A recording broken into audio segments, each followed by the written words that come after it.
নমস্কার বন্ধুরা, guidance plus YouTube চ্যানেলে তোমাদের অনেক অনেক স্বাগত জানাই।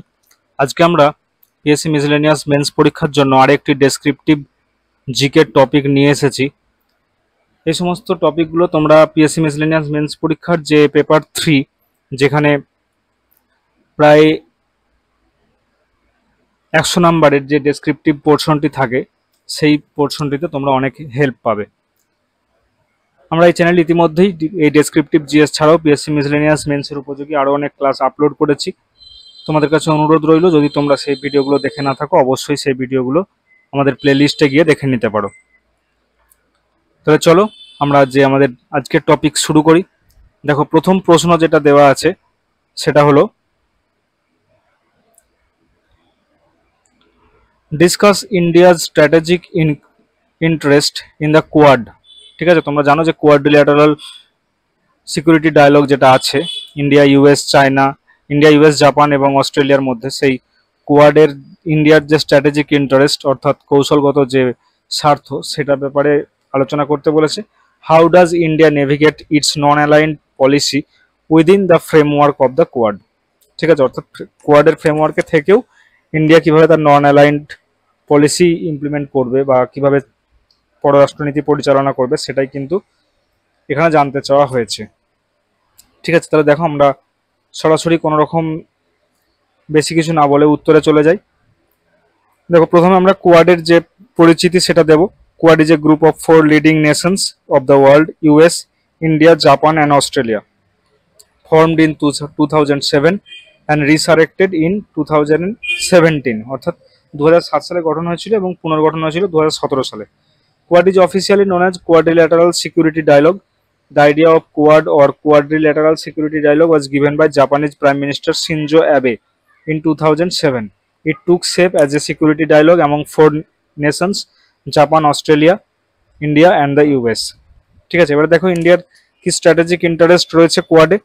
Geopolitical counterbalance to China, India views Quad as a strategic forum to counterbalance China's rising assertiveness in the Indo Pacific, অর্থাৎ ভারত প্রশান্ত মহাসাগরীয় অঞ্চলে, ইন্দো প্রশান্ত মহাসাগরীয় অঞ্চলে যে চীনের আধিপত্য বাড়ছে, ঠিক আছে, সেটার কাউন্টার ব্যালেন্স করার জন্যই এই কোয়াড গ্রুপটার তৈরি।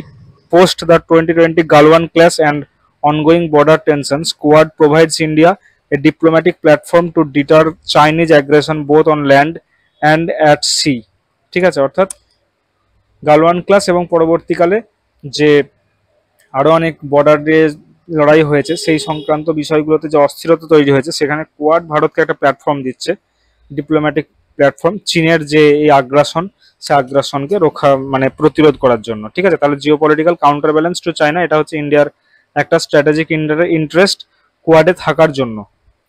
Maritime security and Indian ocean dominance, India seeks to establish primacy in the Indian ocean, অর্থাৎ ভারত মহাসাগরীয় অঞ্চলে ভারত চাই তার আধিপত্য থাকুক, which it considers its natural area of influence. Through Quad, India engages in joint naval exercise, that is Malabar exercise, maritime surveillance and domain awareness, strengthening its ability to secure sea lines of communication, অর্থাৎ যে সমস্ত এক্সারসাইজগুলো, যেমন Malabar exercise এবং আরও অন্যান্য এক্সারসাইজগুলোর মাধ্যমে quad ভারতের এই ভারত মহাসাগরীয় অঞ্চলে ভারতের যে আধিপত্য সেটা থাকবে এই কোয়াডের থাকার কারণে। Access to advance defence technology, Quad facilitates defence collaborations especially with the US, allowing India access to cutting edge military technology. Agreements like BECA and platforms like Indus X enable joint innovation in areas such as drones, cyber defence, maritime sensors etc, অর্থাৎ টেকনোলজিতে উন্নত যে সমস্ত দেশগুলো যেমন Japan, Australia, US, এদের সঙ্গে collaboration থাকার কারণে, কোয়াডে থাকার কারণে বিভিন্ন সময় বিভিন্ন রকম নতুন অস্ত্র এবং বিভিন্ন ধরনের অনেক চুক্তি, সেইগুলোতেও কিন্তু ভারত অ্যাক্সেস পাবে। ঠিক আছে, তাই এইগুলো হচ্ছে ভারতের স্ট্র্যাটেজিক ইন্টারেস্ট। তাহলে প্রথমে কি স্ট্র্যাটেজিক ইন্টারেস্ট ছিল, যে ভারত মহাসাগরীয় অঞ্চলে বা প্রশান্ত মহাসাগরীয় অঞ্চলে চীনের আধিপত্যকে খর্ব করা। তারপর হচ্ছে ভারত মহাসাগরীয় অঞ্চলে ইন্ডিয়ার যে সিকিউরিটি সেটাকে বাড়ানো। দ্বিতীয় কি হলো, access to advance defence technology, আরও বেশি অ্যাডভান্স ডিফেন্স টেকনোলজি পাওয়া। Collaboration in critical and emerging technologies, আচ্ছা এই পয়েন্টটা দুবার হয়ে গেছে না। Collaboration in critical and emerging technologies, India aims to co-develop trusted alternatives in 5G, artificial intelligence, quantum computing, semiconductor supply. ঠিক আছে, Quad's tech partners align with India's vision to become reliable, digital and technological hub in the global south. জাপানের মতো টেকনোলজিতে উন্নত দেশগুলো এই কোয়াডে থাকার কারণে ইন্ডিয়ার যে স্বপ্ন 5G-তে আরও বেশি উন্নত হওয়া, artificial intelligence, quantum computing, semiconductor supply সমস্ত কিছুই কিন্তু সুবিধা হবে। তাই এই সমস্ত স্ট্র্যাটেজিক ইন্টারেস্টগুলো কিন্তু কোয়াড প্রদান করে। Supply chain resilience, India's participation in the supply chain resilience initiative under Quad helps reduce over-dependence on China for critical goods. It supports India's push to become a key manufacturing and logistics node after Make in India and Atmanirbhar Bharat. ঠিক আছে, next দেখো global strategic positioning with autonomy. Quad enhances India's global profile without compromising its strategic autonomy. It allows India to partner with leading democracies while preserving its historical stance of non-alignment and multi-alignment diplomacy. Next point, soft power and global responsibility. Quad enables India to lead in non-military areas like vaccine diplomacy, disaster relief অর্থাৎ HADR operations, climate action and infrastructure financing in Indo-Pacific nations. This broadens India's role as a humanitarian and development leader in the region.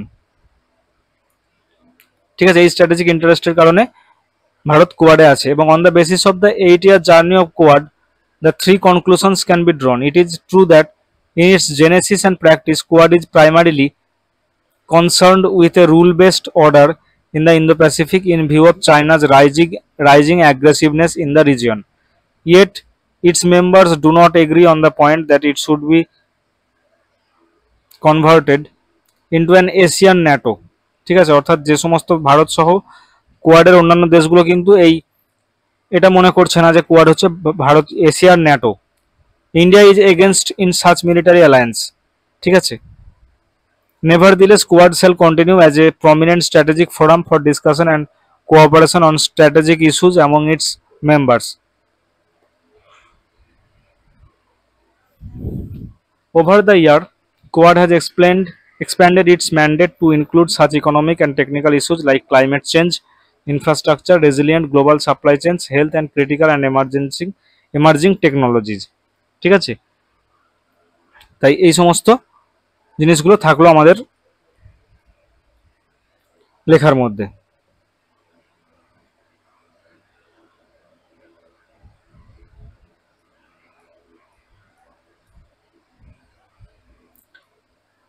এবার দেখো Bangla version যেটা আছে সেটা, যারা ইংলিশে লিখবে তারা পুরোটা ইংলিশে লিখবে, যারা বাংলাতে লিখবে তারা কিন্তু পুরোটাই যে কোনো একটা ল্যাঙ্গুয়েজই ইউজ করবে। দেখো কোয়াডে ভারতের কৌশলগত স্বার্থ নিয়ে আলোচনা করুন। কোয়াডের কাঠামোর মধ্যে দাঁড়িয়ে ভারত কিভাবে তার অসংযুক্ত পররাষ্ট্রনীতি বজায় রেখেছে। বর্তমানে এই বিশ্বে ইন্দো প্যাসিফিক অঞ্চল একটি গুরুত্বপূর্ণ ভূ রাজনৈতিক কেন্দ্র হয়ে উঠেছে। এই অঞ্চলে চীনের ক্রমবর্ধমান প্রভাব ও সামরিক উপস্থিতি অন্যান্য দেশগুলোর মধ্যে উদ্বেগ সৃষ্টি করেছে। এই প্রেক্ষাপটে ভারত, যুক্তরাষ্ট্র, জাপান এবং অস্ট্রেলিয়ার সমন্বয়ে গঠিত কোয়াড একটি গুরুত্বপূর্ণ কৌশলগত জোট হিসেবে আত্মপ্রকাশ করেছে। ভারত এই গোষ্ঠীর সদস্য হিসেবে নিজস্ব জাতীয় স্বার্থ রক্ষা করছে, পাশাপাশি তার ঐতিহ্যবাহী অসংযুক্ত পররাষ্ট্রনীতিও বজায় রেখেছে। ঠিক আছে, ভারতের কৌশলগত স্বার্থ কি কি যেগুলো আমরা আলোচনা করলাম। চীনের আক্রমণাত্মক নীতির বিরুদ্ধে কৌশলগত ভারসাম্য তৈরি করা, চীন ইন্দো প্যাসিফিক অঞ্চলে সামরিক ঘাঁটি তৈরি এবং দক্ষিণ চীন সাগরের আধিপত্য দাবি, ভারতের লাদাখে সীমান্ত আগ্রাসন, এই সবই ভারতের জন্য বড় উদ্বেগের কারণ। কোয়াড ভারতের হাতে এমন একটি প্ল্যাটফর্ম দিচ্ছে যেখানে অন্যান্য গণতান্ত্রিক শক্তিগুলোর সঙ্গে মিলেই এই চীনা আগ্রাসনের কৌশলগত জবাব দেওয়া যায়। ঠিক আছে, নেক্সট দেখো ভারত মহাসাগরের প্রভাব বিস্তার ও সমুদ্রপথের নিরাপত্তা। ভারত মহাসাগর ভারতীয় অর্থনীতির জন্য অত্যন্ত গুরুত্বপূর্ণ। এই কারণে এখান দিয়ে 90% বাণিজ্য হয়। কোয়াডের নৌমহড়া, তথ্য আদান প্রদান এবং সমুদ্র পর্যবেক্ষণ ব্যবস্থার মাধ্যমে ভারত এই অঞ্চলে তার সামুদ্রিক আধিপত্য বজায় রাখতে পারছে। এটা হলো নেক্সট পয়েন্ট। উন্নত প্রযুক্তি ও প্রতিরক্ষা সহযোগিতা অর্জন। কোয়াডের সদস্য দেশগুলোর সাথে ভারতের দ্বিপাক্ষিক ও চতুর্মুখী সহযোগিতার মাধ্যমে ভারতের কাছে ড্রোন, স্যাটেলাইট, সাইবার নিরাপত্তা, এআই ও অন্যান্য প্রতিরক্ষা সরঞ্জাম প্রবেশাধিকার তৈরি হয়েছে। ঠিক আছে, উদাহরণস্বরূপ বিএসি ও ইন্ডাস এক্স অংশীদারিত্ব ভারতের প্রযুক্তিগত ভিত্তিকে মজবুত করেছে। সাপ্লাই চেনে বৈচিত্র্য এনে চীন নির্ভরতা হ্রাস, এটাও আমরা আলোচনা করলাম আগের স্লাইডে।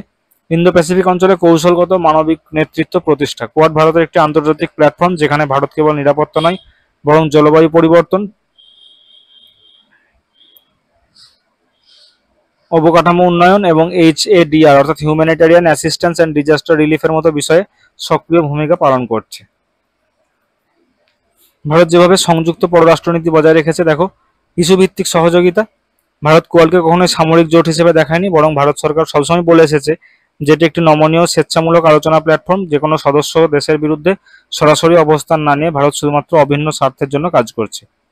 নেক্সট, স্বাধীন কূটনৈতিক অবস্থান বজায় রাখা। ভারত কোয়াডে সক্রিয় থাকলেও চীনের সাথে দ্বিপাক্ষিক সম্পর্ক বজায় রেখেছে, যেমন ভারত রাশিয়ার সাথেও ঘনিষ্ঠ, আবার আমেরিকার সাথেও কৌশলগত অংশীদার। এটাই ভারতের মাল্টি অ্যালাইনমেন্ট কৌশল, যেখানে সকল পক্ষের সঙ্গে সম্পর্ক রাখা হয় কিন্তু নির্ভরতা তৈরি হয় না। অর্থাৎ এটা কখনোই নয় যে ন্যাটো বা যেমন ন্যাটোর দেশগুলোর ক্ষেত্রে প্রযোজ্য যে কোয়াড যদি কোনো কিছু বলে সেটা ভারতের সভারেনিটির এগেনস্টে গিয়ে ভারতকে সেটা মানতে হবে, এটা কিন্তু কখনোই নয়।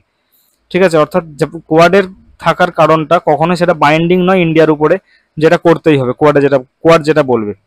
আঞ্চলিক নেতৃত্বের পৃথক উদ্যোগ। ভারতের act east policy, Indo Pacific oceans initiative ও ভূমধ্যসাগরীয় সামুদ্রিক সংলাপ বা সামুদ্রিক ডায়লগ, এগুলো সংলাপ হবে না, ডায়লগ, এগুলো নিজস্ব উদ্যোগের মাধ্যমে ভারত কোয়াডের বাইরে থেকেও নেতৃত্ব দিচ্ছে, যা তার স্বাধীন অবস্থানকে স্পষ্ট করে। ভারতের জন্য কোয়াড একটি সুযোগ, যার মাধ্যমে দেশটি শুধুমাত্র চীনের প্রভাব মোকাবিলা করছে না, বরং সমুদ্রপথ, প্রযুক্তি, সাপ্লাই চেন এবং উন্নয়নমূলক কূটনীতিতে একটি বলিষ্ঠ শক্তি হিসেবে উঠে আসছে। তবুও ভারত সাবধানে এমন একটি অবস্থান বজায় রাখছে যাতে সে কোনো সামরিক জোটে পরিণত না হয় এবং তার অসংযুক্ত পররাষ্ট্রনীতির নীতি ও মর্যাদা অক্ষুণ্ণ থাকে। এই কৌশলগত ভারসাম্যই ভারতের পররাষ্ট্রনীতিকে আধুনিক ও কার্যকর করে তুলেছে। ঠিক আছে, আমরা পুরো এই যে প্রশ্নের উত্তরটা দেখে নিলাম। যেহেতু পরীক্ষার মেন্সের তারিখ ঘোষণা হয়ে গেছে, তোমরা কিন্তু খুব ধীরে ধীরে খুব একদম স্ট্র্যাটেজিক্যালি ক্যালকুলেশনের মাধ্যমে ভালোভাবে প্রিপারেশন নাও। প্রত্যেকটা দিন তোমাদের জন্য খুব গুরুত্বপূর্ণ। আমরা প্রত্যেক দিনই আশা করছি জিএস এর ভিডিও দিতে পারবো।